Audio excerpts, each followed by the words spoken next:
Good morning. So today I'm in Staffordshire to visit Shugborough Hall, home to the Anson family since 1624.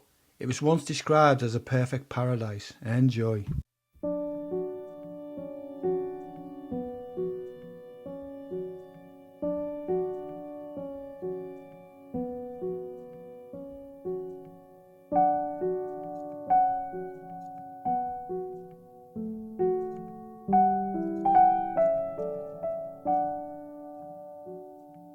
Okay, so our first folly is the Triumphal Arch.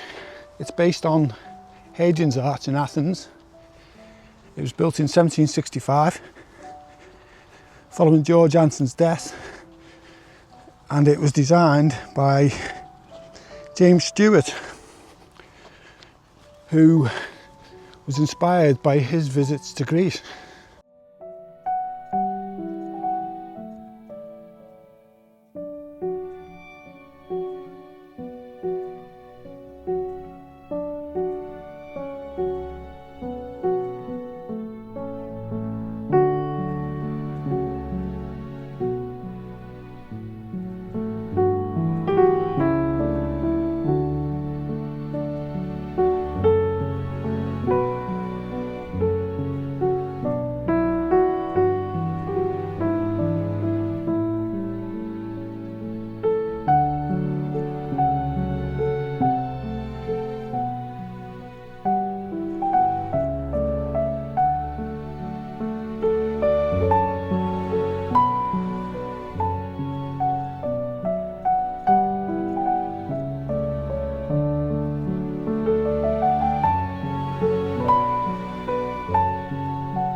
So, just looking for the Cat Monument, but I've got myself spectacularly lost. But you know what? When it brings you to places like this, it's okay to be lost. It's beautiful.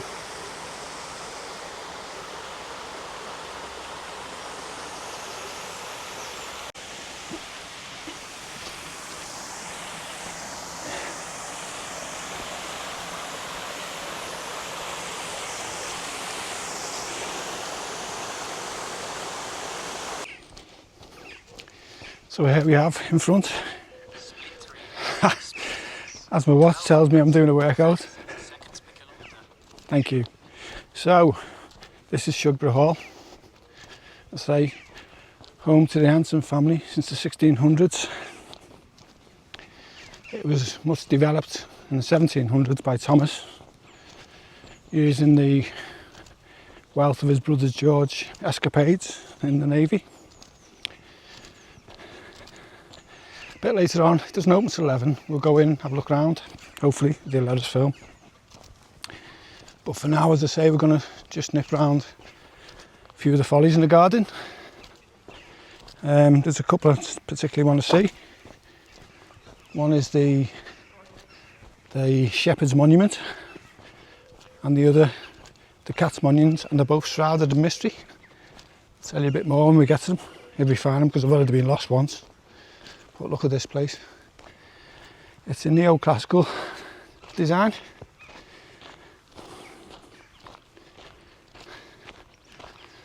Absolutely stunning.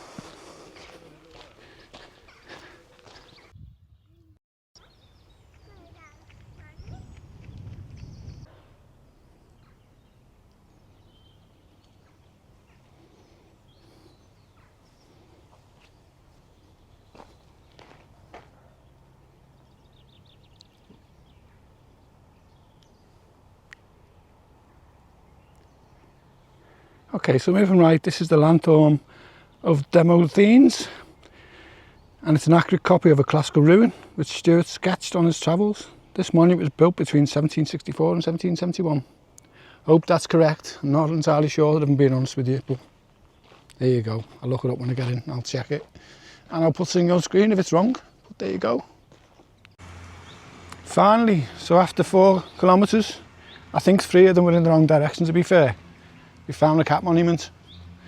And for a long time it was hidden in undergrowth, as you can see from these trees which have been chopped down. It was only discovered in recent years, well, recent compared to 1600s anyway. Although both brothers were lovers of cats and both had cats, particularly George, because his travelled with him on his journeys around the world. It's not quite sure which cat it actually commemorates, because even the designer, I believe, has an affection for cats. There's also a bit of a mystery around this one as well. There's a tale of a cat, unlike any cat seen on these shores, which is said to disappear at will, without trace. Garden folly, monument, or simply shrouded by mystery. I'll leave it up to you. Okay, coming up on our right hand side in a second, we come to the Shepherd's Monument. Another folly, surrounded by mystery. Even so, more so with this one, to be honest with you. So, okay, it's a relief of a famous painting, which when translated is entitled "I'm in Arcadia," which is referring to death. Below the relief is a cryptic message, which we'll see now, which is basically a row of letters and then defined by each end below by 2 more letters. And not even the people who cracked the Enigma code during World War II managed to crack this one.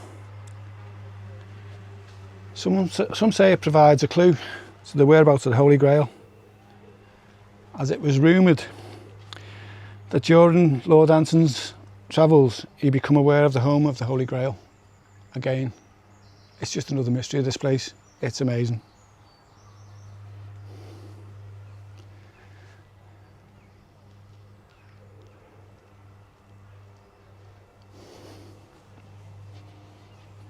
I'm just going to get a copy of this code because I'll sort that when I get in.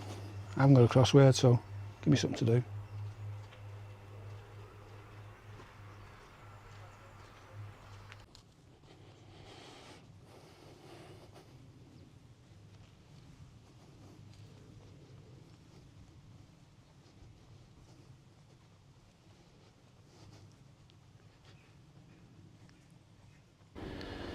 So this is the Doric Temple.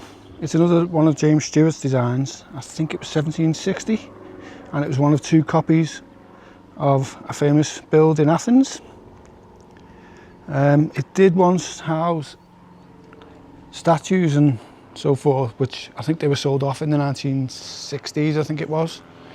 But nevertheless, pretty stunning.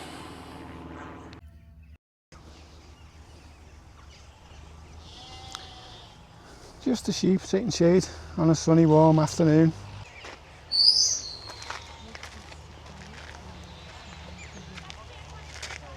Good afternoon, sir. Hello.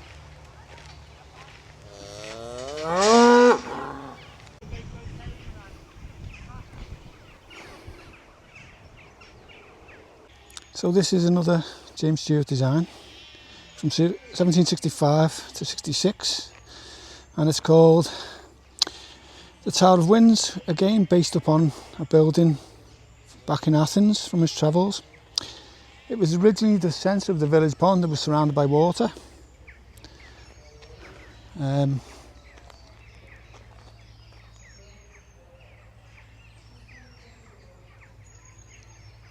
apparently Lord Litchfield used to use this as a gambling den, believe it or not. Unbelievable. There you go.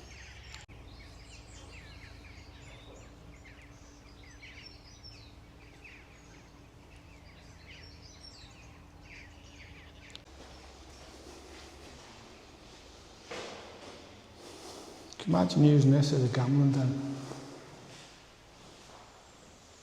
Actually, I probably could have been fair. Although I don't gamble, so maybe not. It's more like a holy place to me, to be honest. Beautiful marble everywhere with stained glass windows.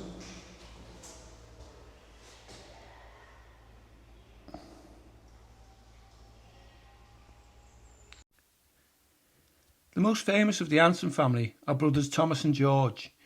George was the younger brother of the two. He joined the Navy at just age 14 and rose steadily through the ranks, firstly to captain and would ultimately reach admiral. He's said to be the father of the Royal Navy. He was hugely successful and became very rich after a daring raid on a Spanish galleon. He then passed some of the wealth to Thomas, who although he trained in law, following his father's death he embarked on a world tour, from which he drew inspiration to transform Shugborough to the neoclassical masterpiece which we see today. In the late 1740s he commissioned Thomas Wright to build his vision, based on his travels to Greece, Italy and China, to name but a few. The nearby river was even diverted so it ran through the estate. After George's death in 1762, Thomas began a second wave of transformation, which included additions to the estate, including the triumphal arch, designed by James Stewart, inspired by Stewart's visits to Greece.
Apparently at one time there was a massive conservatory here, and you can see if you look on the building, you've got the triangular, you can see where the structure used to come out from.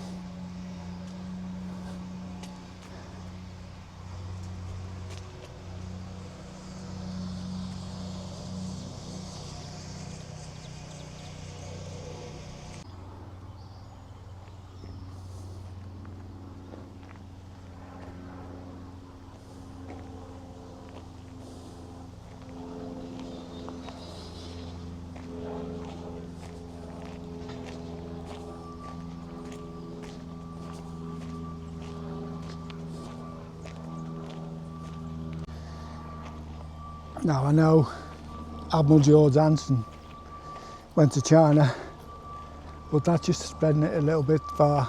I don't think he brought that back with him somehow. Alright mate. Cutting edge technology there mate.